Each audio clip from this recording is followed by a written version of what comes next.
Hello everyone, Reckless Wit here with a video on Anthem and my take on how to fix Inscriptions. So a little background information, Anthem was released last month to below average reviews from critics and even lower reviews from players. I personally enjoy playing the game, but I understand where the criticism is coming from and I do agree with a lot of it. A major criticism comes in the form of inscriptions. Inscriptions are, according to bioware, random modifiers that are applied to each loot item upon creation. These modifiers are split into 6 tiers, which influences the percentage boost each inscription gives. Right now, inscriptions do not feel as rewarding or useful as they could due to the large pool of percentage values that even the highest rarity guns can have. This ultimately leads to weapons of any rank becoming less usable as the difficulty increases. This video aims to offer a solution to fix that. In my opinion, the best way to look at improving something is to look at methods that do work and adjust to your situation. For this problem, I will look to Splatoon 2 for inspiration. Splatoon 2 is a Nintendo game released for the Nintendo Switch in 2017. It's the company's own unique take on third-person shooters, and it's a ton of fun in my own opinion. Why Splatoon 2? Because the system it has in place to handle abilities is fantastic. In Splatoon, your weapon gains experience as you use them. Once weapon has reached a new level, it gains a new ability chosen at random. Here comes the best part. If you aren't satisfied with that ability, you can use the in-game currency to remove that ability and re-roll for a chance at something different.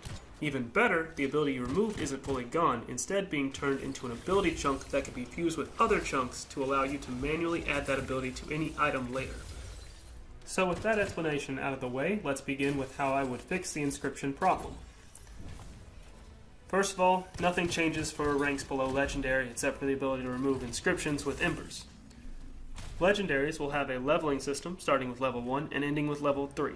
These levels will coincide with the unlocking of the special ability of the weapon, which is now random for each weapon with restraints to that weapon's actual type. So a sniper rifle will now have the special ability of any of the other sniper rifles, and that should add a little bit of more uniqueness to those weapons. Once the weapon has reached level 3, inscriptions can be upgraded. This is accomplished by using Embers to remove inscriptions from other weapons and apply them to your fully leveled legendary weapon. So, for example, let's say I have a masterwork weapon with 10% increased pickup radius, and I want to add that to my legendary that already has 40% pickup radius. In order to do that, I will use Embers, preferably masterwork Embers, as that should require less material usage than using other Ember types, to remove the desired inscription, which will destroy the masterwork weapon without turning into Embers. Then, using Embers again, I will add the 10% increase from the destroyed weapon to the 40% from the legendary. Keep in mind that the legendary must be fully leveled up to have inscriptions upgraded. It should also be noted that removing an inscription from a legendary will only reduce the level of the weapon instead of destroying it, allowing for a re-roll once the weapon levels up again. Hopefully this solves a few problems players have with inscriptions and legendaries. It should make legendaries feel more unique by allowing legendaries to get any special ability from other types of the same kind of legendary. It should allow players to work toward in-game difficulty and achieve their desired gear set. It should add value to lower ranking loot and should create a more natural progression from one rank to the next and from one difficulty to the next. And it should make inscriptions on legendaries feel more useful and allow it for, at the end of the day, improve satisfaction for your player base, which means they'll keep on playing and everyone wins in the end on that one. So that's about it. If you actually like this, leave a comment. If you didn't like it, leave a comment. If you're indifferent, leave a comment.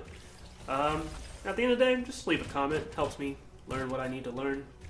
I'm sure people have other ideas, and I'd love to hear them. Hope you guys have a great day. Thanks for watching the video. Thanks for listening to the video. Don't forget to like, comment, and subscribe. See you later.